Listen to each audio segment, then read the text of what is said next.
All right. So today, everybody, we have our guest, Margie K, which I'm super excited about. She is a UFO researcher, author of 15 books, owner and CEO of the KUNX Networks. And both the books and the programs, I believe there are 32, is that right? 32 paranormal Something like that. programs. Who's counting? In the categories of UFOs, NDEs, psychic abilities, and there's so much more. So yeah, this is something that we're all interested in and we'd love to hear more about. I know, Margie, you've hosted radio shows for many years, interviewed dozens of authors, and also interviewed through MUFON. So you are the Assistant State of Missouri Director for MUFON. Is that right? Yeah, that's right. All right, beautiful. So it looks like collectively between those interviews and your private interviews, well over 2,000.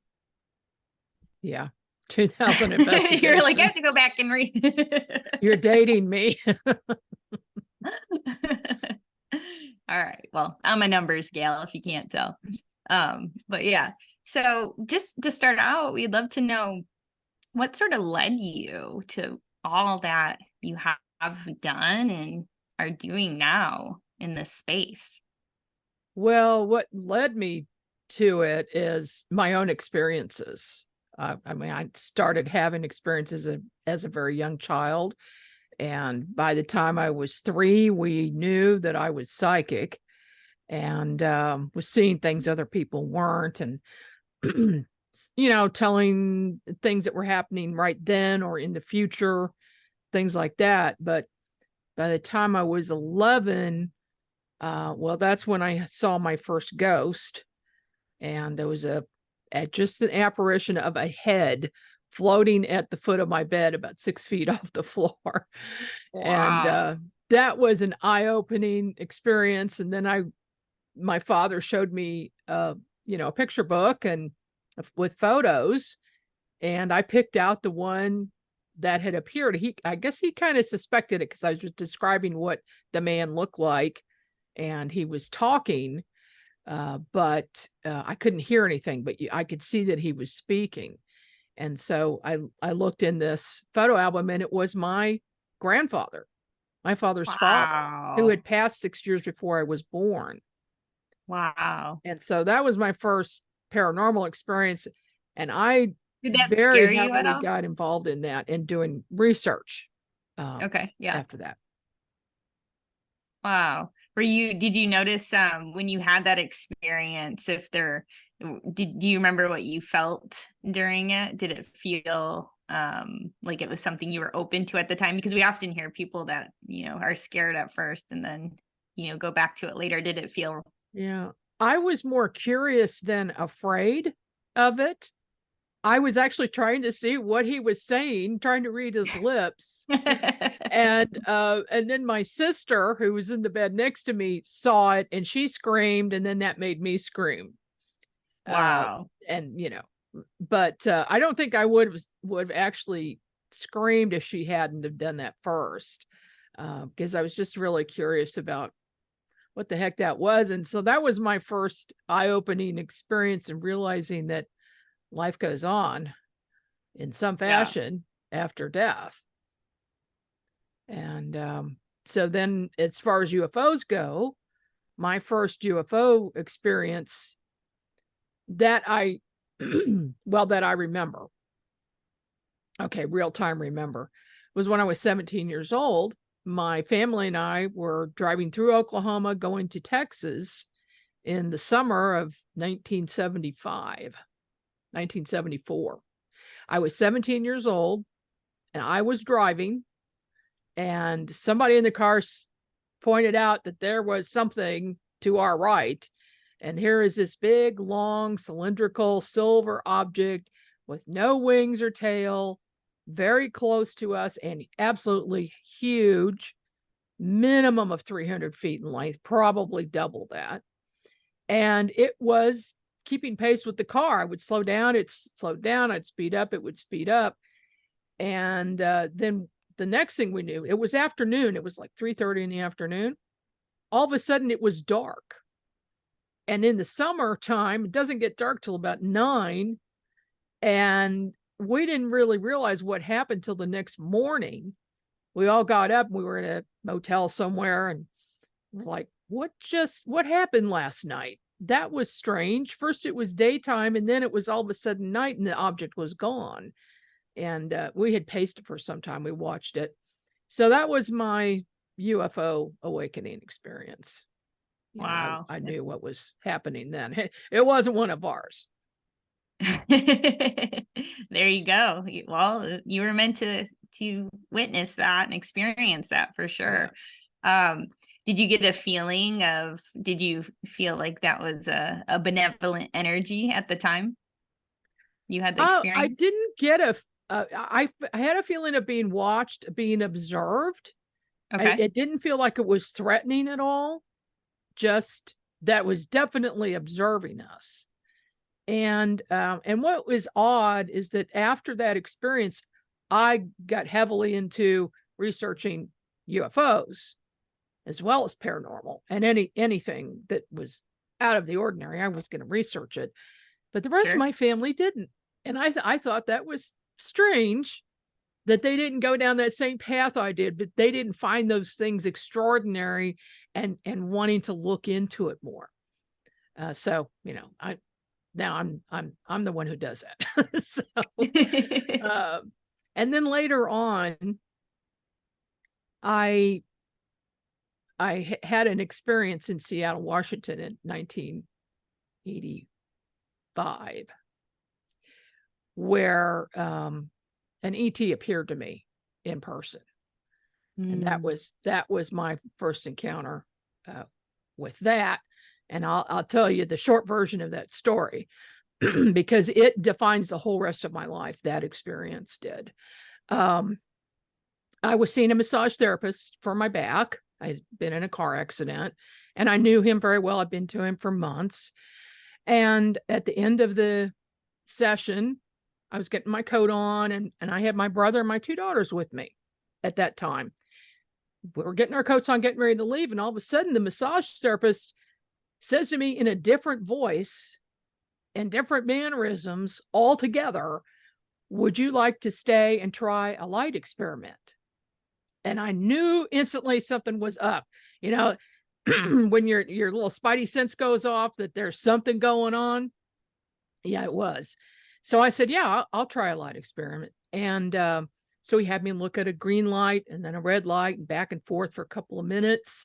And then he says, now what do you see? And I looked up at him and all I saw was a skeleton, just his skeleton standing there. And I'm trying to process this. What the heck is going on? Why am I only, what kind of trick did this guy do to me, And all of a sudden this voice comes from my right on the wall. And here is a head, a man's head with a helmet on. And it came to a point in the middle and down the sides. It covered his hair. And he said, I am Thor. And now you have X-ray vision. And then he said, we're going to be working together in the future and he would be in touch with me soon. And he was gone. And so I asked everybody, did you just see that and hear that? And they said, see what? They didn't see or hear anything. They didn't know any difference in time had elapsed. They didn't know anything about the light experiment. And neither did the massage therapist. So we left. I went home. I'm trying to process this. What just happened? I know I'm not delusional. I know that someone appeared on the wall. And so anyway, I had been doing psychic readings for some time prior to that. Okay. And the next night, my brother asked me to do a reading on him. So we're sitting in the kitchen and I close my eyes when I do readings. I have my eyes closed and I was, put myself in a light trance state. And all of a sudden, I hear this voice, open your eyes, open your eyes. And I'm like, wow. And it was like something was pulling my eyes open. So I opened my eyes and here on the wall is the same head I had just seen, only it was like 2 feet tall this time. It was huge, just the head. And he said he was Thor, and that I had been chosen to assist him with enlightening people and raising consciousness. And if I wanted to participate, I could. And I said, okay, I will. And then he explained what the X-ray vision was.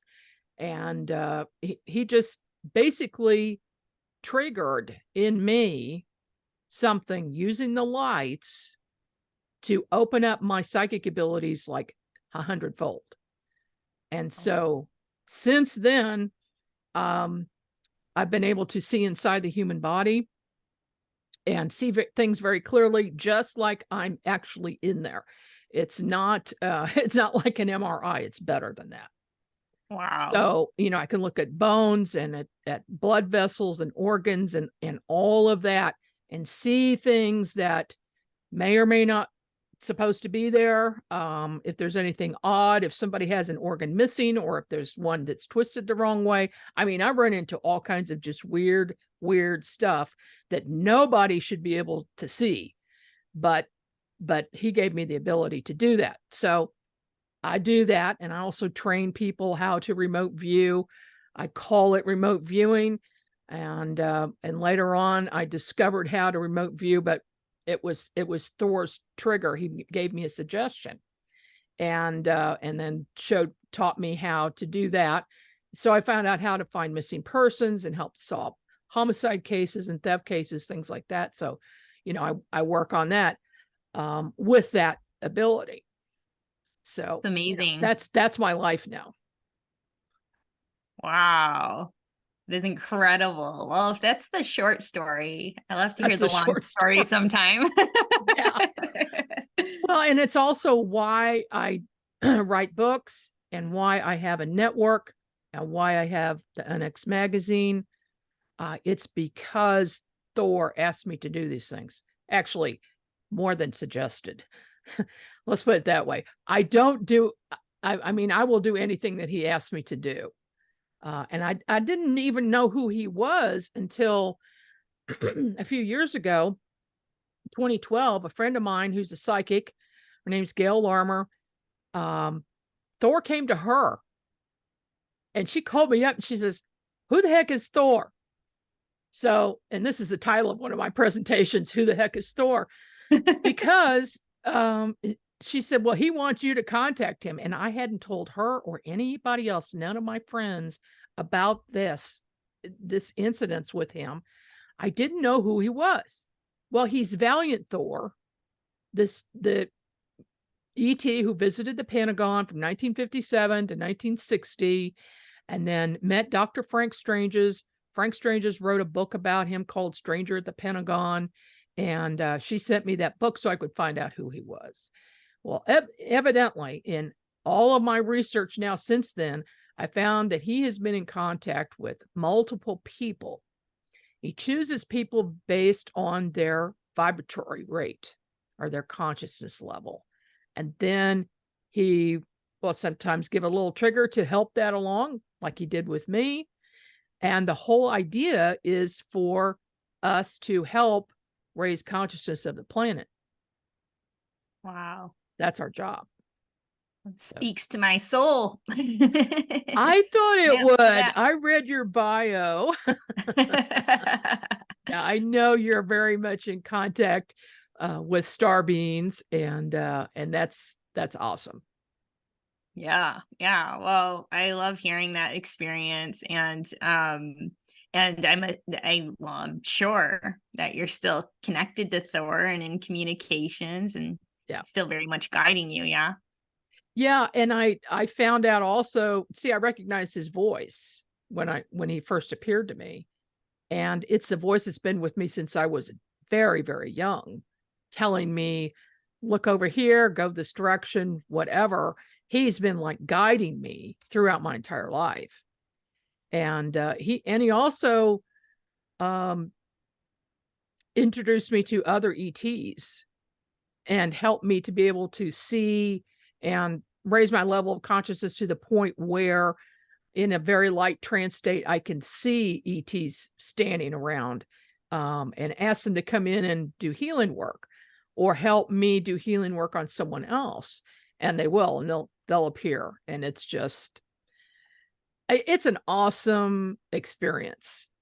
I would not trade this life for anything else because it's been so amazing. And magical. It feels magical. Yeah, it really does.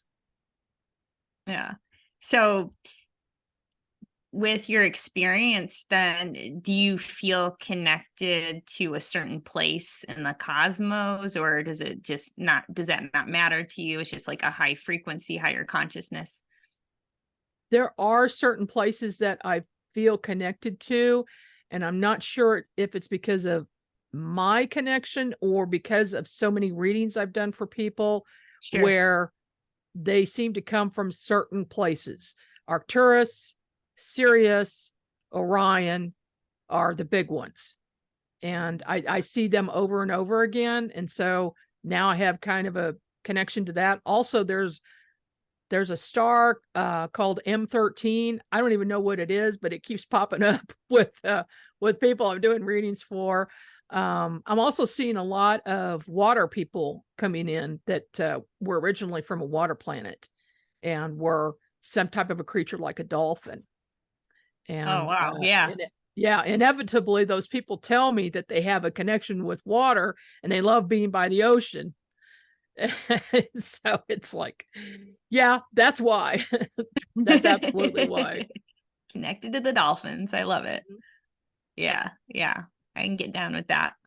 So I'm curious then, Margie, because you have done so many investigations as well and looked into the UFO space and interviewed witnesses and experiencers, what would you say is sort of the journey there, and what percentage do you feel like in your experience end up being abductees versus witnesses and experiencers and working with kind of this higher consciousness effort? Yeah, there are the gamut of experiencers. There are people who have an experience and it's the first one they've ever had that they remember, and they are totally freaked out. They can't deal with it, and no, I try to calm them down. Sometimes it works, sometimes it doesn't.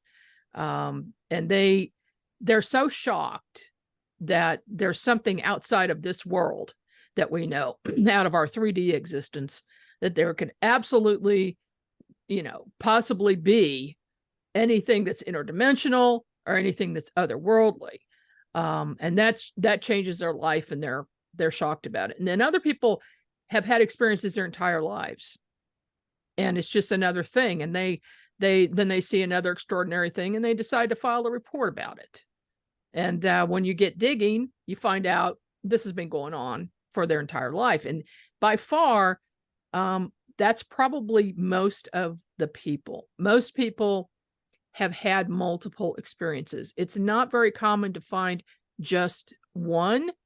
However, I believe because we're moving into fifth dimension, generally the vibration level is going up, that there are people who are having their first time experiences and they're waking up and they're just having a wonderful time being introduced to all this new stuff, and then having these experiences themselves, which goes into many things besides seeing a UFO or seeing an ET standing next to you.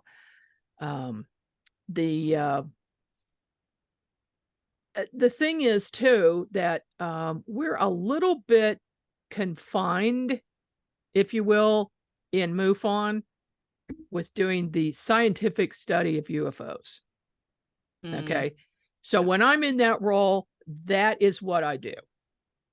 I don't go beyond that. But if somebody comes to me outside of that role and they want to learn more, or they want to talk about some other experiences that they've had as a result of their ET experience, then I'll do that. Oh, It's So, beautiful. I imagine that you integrate your gifts into all of this research. well, when I'm researching, I don't use it. I don't use my abilities because I have to keep it strictly scientific. Um, if somebody asks for help outside of that, then I'll do a reading for them, and I'll see where they may have come from originally, how many incarnations they might have, what types of ETs they might be in contact with, things like that. And I will say this too, by far, the vast majority of people have a very good experience with benevolent entities. The idea of abduction, I just don't like that term. Although in some cases there are, some bad entities who do that, but by far, the person's willingly going with someone they know on a craft, and they might go visit somewhere and come back, and there might be an alteration in time too. So they could go out, have a whole long time of experience, and then be brought back to the exact time where they started. And I know that that's happened to me. And I have some unexplained things where I just only remember a few things, but I know I was off planet. So, Yep. yeah, they have abilities that are just way beyond our technical capabilities. On Earth for the most part that we know about. I mean, I'm sure there are things that the government has reverse engineered and are using to do that. But and there are some people who also have the theory that a lot of these things are military only, that they're government only. And I have to disagree because I've seen the ETs firsthand for myself, all different types, short grays, medium grays, tall grays, mantis. I have a mantis being that's been with me through multiple lifetimes since the 1100s. I've had some these gold glowing beings that came to help me once when I was ill and needed help, and their body glowed this gold color, was totally awesome. I saw one that looked like the alien Paul from the movie Paul. On an investigation, it appeared. Really? Oh my gosh. I should say. It was towards the end of the evening. We were doing an investigation, and there were 3 investigators and 1 witness and me. So there were 5 of us. And it was late, and we were sitting and watching this white light move around the sky. We're all trying to figure out what the heck that was, because it would move and then stop and then go back the other direction and then stop. So, it wasn't anything conventional. And I was sitting down, and then to my right, I saw what I thought was this fellow investigator. I thought it was his bald head, and he dropped something and he was bending over. So I just looked over. It wasn't him. It was an ET, and he had a bald head, and he was looking up at the sky right where we were, just like he was looking at it too, trying to figure out what that was. And so after I got over my initial shock, it disappeared. But see, in my state of shock, I couldn't see it anymore. All right. So then we go back looking again. Same thing happened. And he's still looking up at the white object. And I calmed down again. And nobody else saw this, by the way. I asked them all, did you see that? No, nobody saw it. Well, they weren't in a trance state, and they're not psychics. So that may be why they didn't see him. Sure. So then it happened a third time. Third time, he turns and looks at me and gives me a little smirk, just like that Paul in that movie. And I just said, okay, I've had enough. I'm out of here. This guy did this on purpose. He's just smiling like, here, I'm here. What are you going to do about it? And the witness brought her phone out, and her camera. She scrolls back through the pictures, and she said, did it look like this? She had taken a picture of that exact same ET standing next to her tree the night before. And it was, wow. Okay. And the weird thing is, the next day she was going to send it to me and another investigator. It was gone off of her camera. Yeah, that happens all the time too. Yeah. Yeah. I hear about those experiences happening for sure. Yeah. Somebody has high technology to do that. Yeah. Yep. There's access. Wow, that is wild and incredible. And so that makes me wonder, and I just want to say, like, I appreciate you so much, sharing that side of the investigations and these experiences. I think it's huge. It's important. That's my personal experience as well. And I just have a lot of, love and support for what you do. And if, like, I'm already blown away by what you've shared so far. So I can't imagine, out of all the experiences, there's so many to choose from. Do you have one that stands out as your wildest experience ever out of all the different encounters? Well, the most earth-shattering was when Thor appeared to me. And then when I found out who he was, that was even more earth-shattering. There was another event that happened with him, and then I'll tell you about a different one. 2006, I had a store on the square in Independence. And I was getting ready to lock up. It was getting kind of cloudy out and some like heat lightning, no thunder, no rain, just lightning. And my daughter had left just before me, and she called me. She said, "Mom, you've got to get down to the temple on Lexington right away because there is something weird going on. There are clouds almost all the way to the ground." So I'd never seen that before. I said, "Okay." So I close up real quick. It's like 3 blocks away, and I get there, and here is a cloud that has made this perfect U shape that has covered up the RLDS temple. Now, if you don't know what that is, this is the strangest building on the planet. It is a spiral shape. Okay. And it goes up. It's made out of steel. It looks bizarre, and it doesn't fit in with any of the architecture in the area. Now, here is a backstory to that. In 1968, my father was a member of the RLDS church, and he came home one day and he had just had dinner with the elders of the church.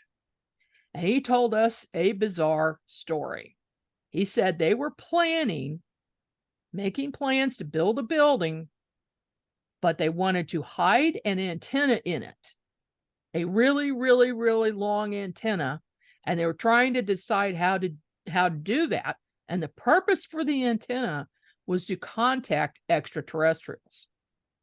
Now, in 1968, I believe that there might have been extraterrestrials, but we all thought that was a crazy story and forgot about it. So when I moved to Seattle, and then I moved back to Kansas City in 1986. My fiance decided to get married, and he was busy working, and he says, "Find us a house."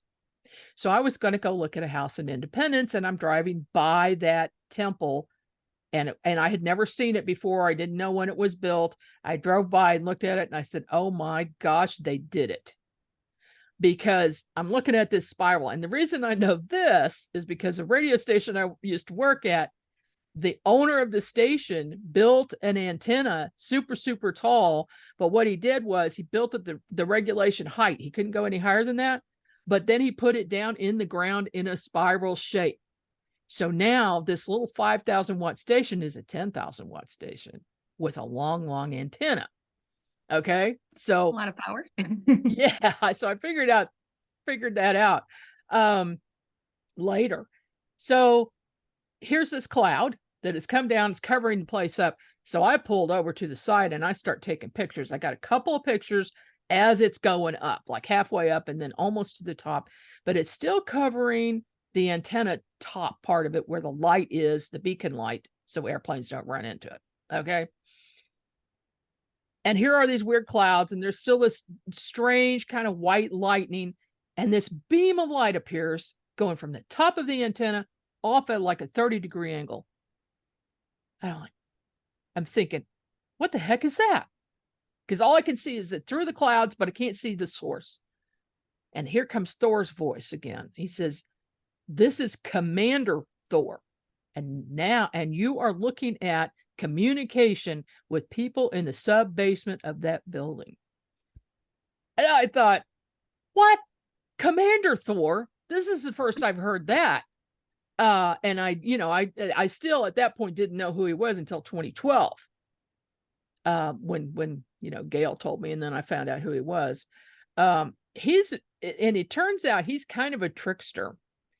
In all of my research, he will usually give a different name to people to start with. They'll hear some weird name like Steve. Okay. And they're having contact with this being, but then later on, after he gets to know them and to trust them, he'll tell them who he really is. Well, he was not doing that for me for years. And I was just getting hints here and there about who he was. And he was helping me in the meantime and suggesting that I do certain things, like write certain books or whatever.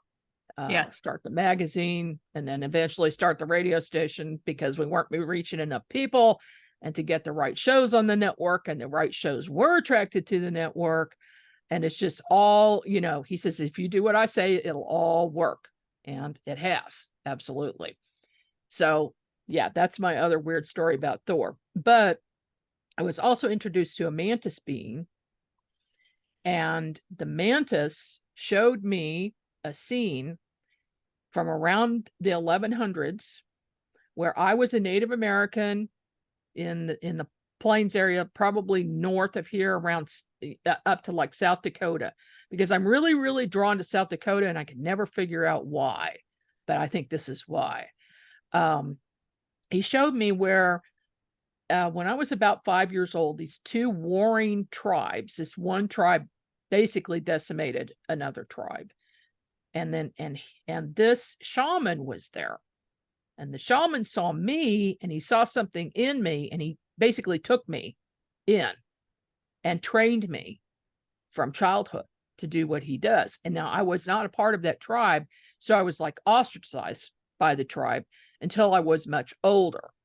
So when I was about 20 years old in that lifetime, I went on a vision quest, climbed a really, really tall hill or mountain, and I could see the whole tribal area below, upstream, and there were teepees on both sides, and I mean hundreds of them. This was a very large tribe that I was part of. And I'm doing my vision quest when all of a sudden this mantis appears to my left. He's about 7 feet tall, green color, humanoid, but also so strange looking to me that he stayed to my left so I wouldn't have to look straight at him. And he asked me if I wanted to go with him on his craft, and to my right is a craft. So I did. I got on the craft with him, and we took off, and he said, we're going to go to my planet. We went to his planet, and I was shocked to see that the whole outside was covered in crystal. It was a clear, smooth crystal. We go inside, this door opens, the craft goes in. Next thing I know, I'm in a room with a chair in the middle. He's with me, but there is crystal all the way around it, and there are 12 mantis beings on the other side of the crystal. I can see right through them like a window. And each of them has some type of a light, like a laser light. It's different color, each one. And they aimed those things at me. Now, for some reason, they couldn't be in the same environment that I was. That's why they had to be outside it. Something to do with the oxygen level or something. Sure. But the mantis who was with me, and he just told me to call him Mantis. He doesn't have any other name. He didn't have to be in that other environment, either that or he was astral projecting. But at any rate, he was right with me the whole time. And I came to know that what they were doing was placing seeds in each of my 6 bodies that would travel with me, and that they would be activated at certain times. Wow. That was going to be my question. Yeah. So those seeds that were activated later by Thor with the light experiment, one of them was. And then another curious thing that I noticed, and Mantis, by the way, has been with me the whole time. I can ask him to come in to help me out with anything, and he does. He seems to be very gentle and very intelligent and way beyond, our normal capacities. And I noticed also that every 7 years I get a new skill, but when I turned 50, that changed to once a year, right around my birthday. I'll get an enhancement or new thing. So that's lots of fun. That's amazing. Yeah, one does not say no when a mantis being shows up and says, we want to go for a ride on the ship. Oh yeah, I want to go for a ride. Then you What was getting I asked him where he was from too, and he said the little Orion Nebula, the brightest star there. Well, I didn't even know there was a little Orion Nebula, so I get on the internet and I see it, and there's a bright star where he showed me it was up in the upper left-hand corner. And I'm like, oh boy, okay, this is real. That was my confirmation for myself, because I had no idea. Yeah, 100%. I love that when it checks out. You have to get the validation, but it blows your mind, right? Like you just had that experience. It sure does. It sure does. And then you're getting awesome. upgrades for your birthday. Oh, I'm looking forward to December. Yeah, because I'm looking forward to another upgrade. I'm hoping it's a big one. I love that. Wow. That's amazing. So, I know not everyone, like you said, some people are on the precipice of waking up or going through their process, making themselves more open to experiences. But given where we are in disclosure right now, what would you say about the vast majority of people? Do you feel like they're ready for the truth of the existence? I think they are. Yeah, I mean, I may be a little biased because I'm on one end of the spectrum with this, but if you talk to anybody, they'll say, "Oh yeah, there's UFOs. There's got to be. The numbers are too great. All the planets that are out there, and even if they've never had a personal experience, they're not surprised by it at all." So I think this disclosure has been going on for a long time. First, it started outside the government in many ways, and now the government has finally decided they're going to let loose of things since 2017 with the pilot sightings. They finally decided they're going to come forward with it, and it's all planned.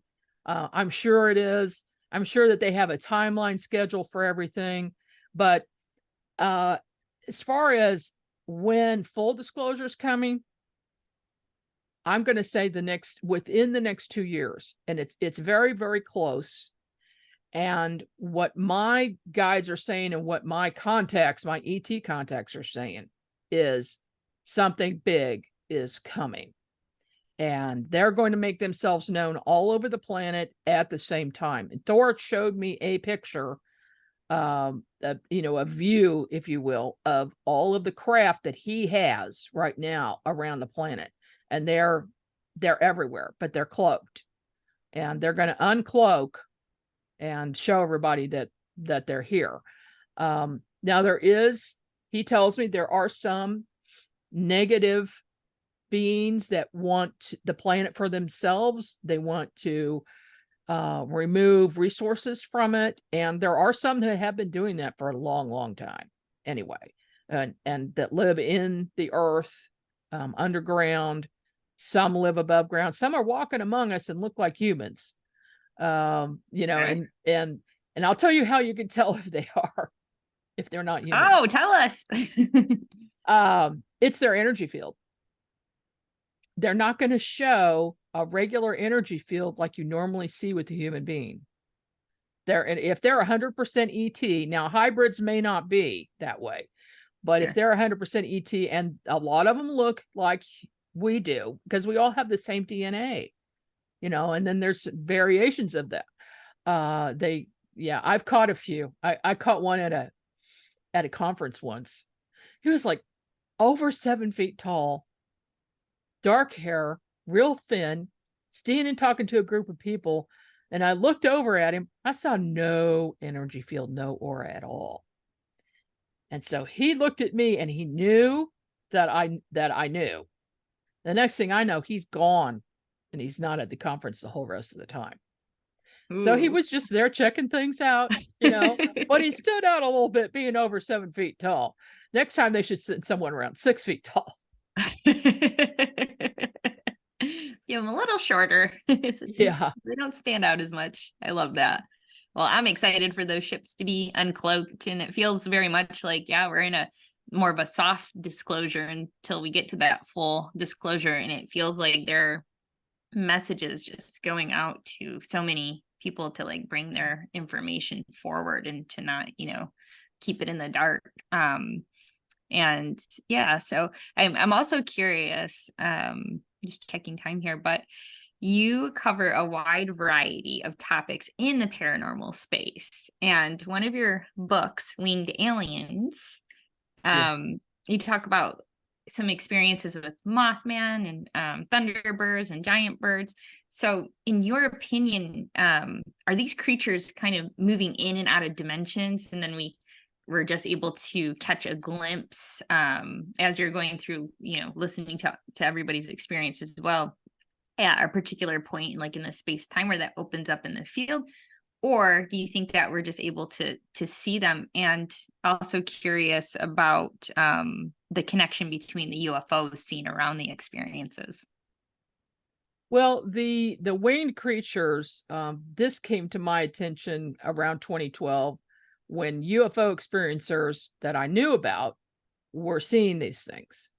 And so at first I thought it was just a one-off and it was just, something strange, but then they kept happening and all these different people started seeing them, or people would start coming forward and saying, hey, I saw one in 1955 or whatever.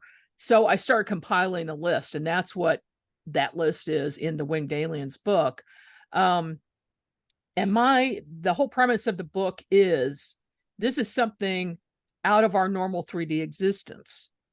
This is something that's interdimensional. It comes into our dimension and then goes out of it. And so that's why you never find a body. You can't track them. You can hardly ever get a picture because you're so shocked. Even if you have a camera in your hand, you don't take a picture.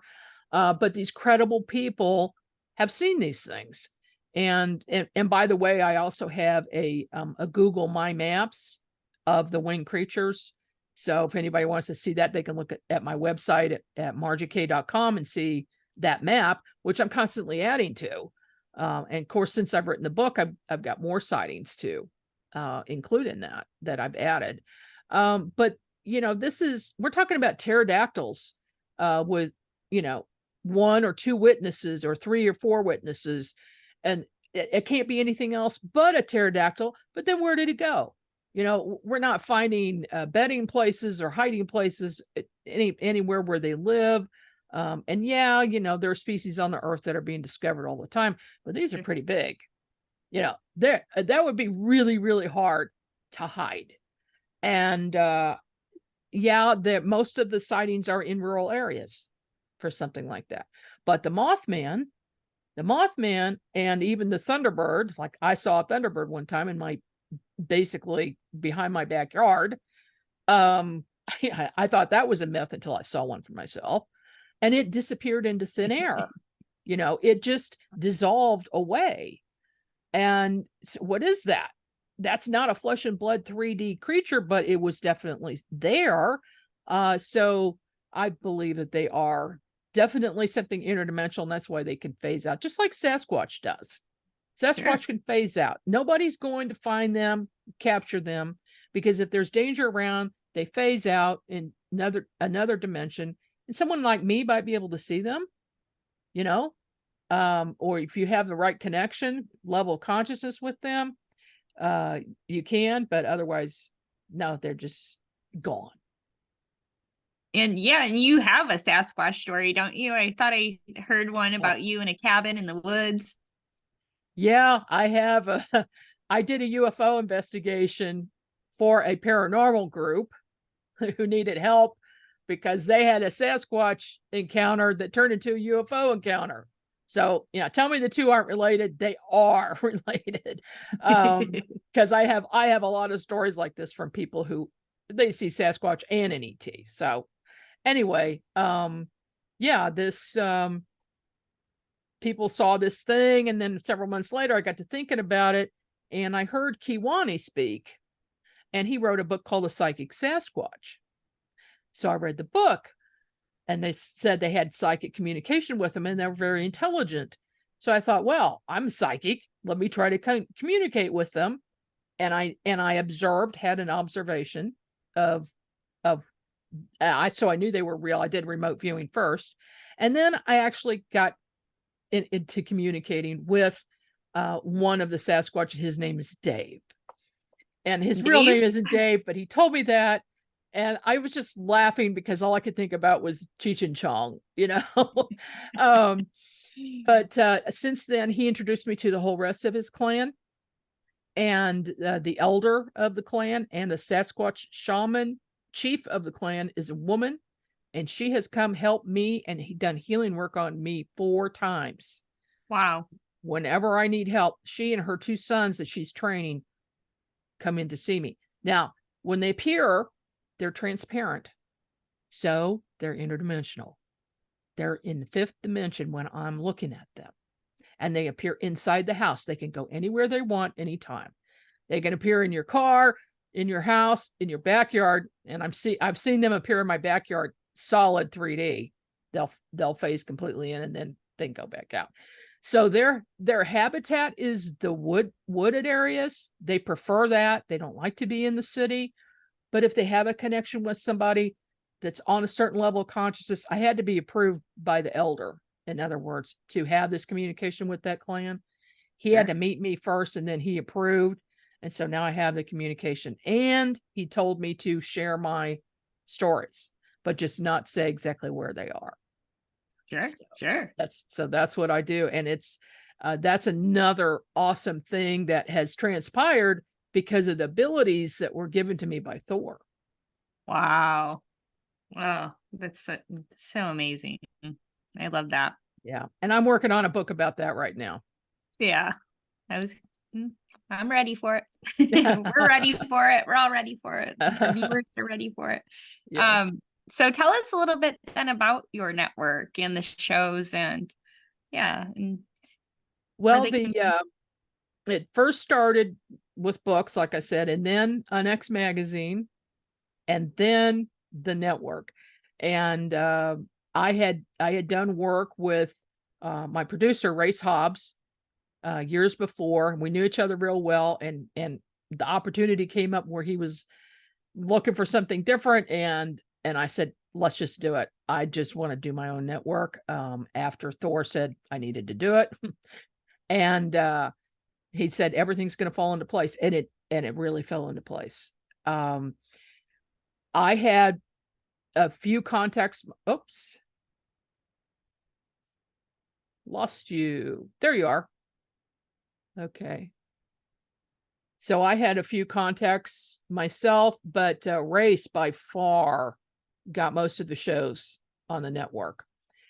He knows everybody. He knows everybody in the business, and through his contacts, he was able to get a really nice lineup and a variety of shows that vary from paranormal subjects to Sasquatch to UFOs, of course, and astrology. And the astrological aspect, I just did a show last night with Maureen Richmond, the astrologer, and wow, she did some comparisons, taking a look at my chart, my astrological chart, with these UFO encounters, some, of which I mentioned tonight. And she looked at what was in line with the stars at that time, and it was amazing. There were definitely some correlations with the star chart. So we like to have shows that are about unexplained phenomena, alternative talk radio, things you're not going to find in other places. I love that. Do you have a personal favorite? Oh gosh. Yeah, but I can't say. They're all so good, really. I have a hard time because I listen to, eventually I get to listen to all of them, and they're just top quality professional people. that really know their stuff. And they have guests on that are amazing. We have some of the biggest names out there as guests. And then some of the shows are big name and some aren't big name, but they're super high quality. Wow. Yeah. Well, I'm excited to check even more of the shows out. I've been browsing those and, love every area of that. Well, thank you. I'm glad. Yeah, yeah. And you have an upcoming conference, is that right? We have Excon coming to Springfield in October 13th through November the 1st at the beautiful Oasis Conference Center and Hotel. And I think it's the best in the state. I've been to all the hotels in the state just about, and that one is by far the best conference center. And so we've got a really good lineup of speakers. Our keynote is Scott Walter from America Unearthed from that show. And he's going to be talking about a fairly new topic for him. He found a connection with the Knights Templar and aliens. And so, yeah, I'm really excited about seeing that one. And, we've got a lot of other really good speakers. Sev Talk out of North Carolina. She is the assistant state director for MUFON there. And she's a disclosure activist. Mindy Toutfest. She's a director of director. Oh, she just got a new title. She was the state director for MUFON Oklahoma. And she's talking about her near-death experience and connection with UAP. And then I wasn't going to talk, but somebody had to bow out. So I am going to talk, and it's going to be on winged aliens and cryptid creatures. Oh, nice. Yeah. People can get tickets at unxnetwork.com.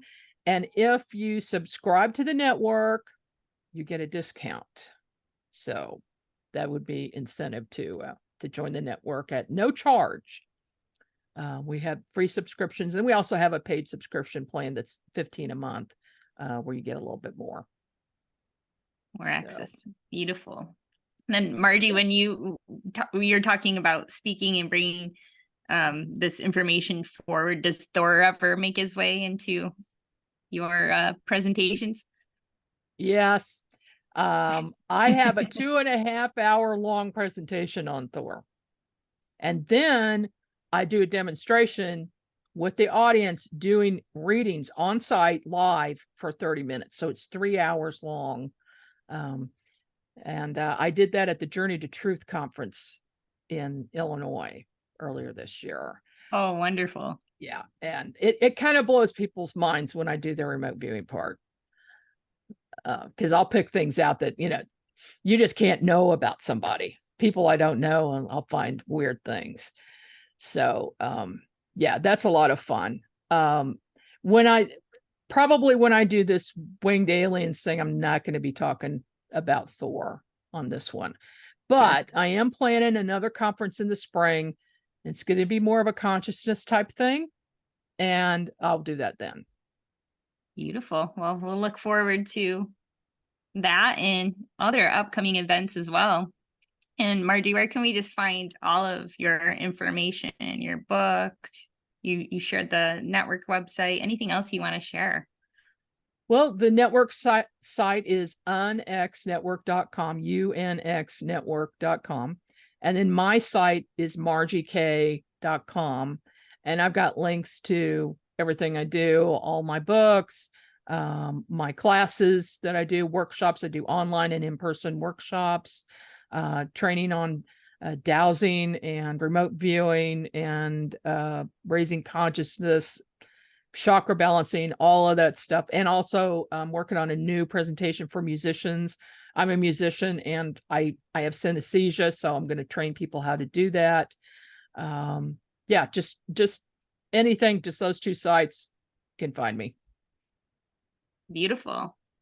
Well, we appreciate you coming tonight and sharing your beautiful story, your abilities. They sound amazing. I mean, that must be incredible to fuse everything together. And we are so grateful for your role in, raising consciousness and awareness and bringing this information forward.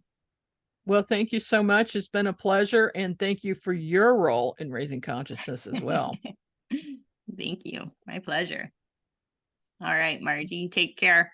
Okay. You too. Thank you. Bye. Bye.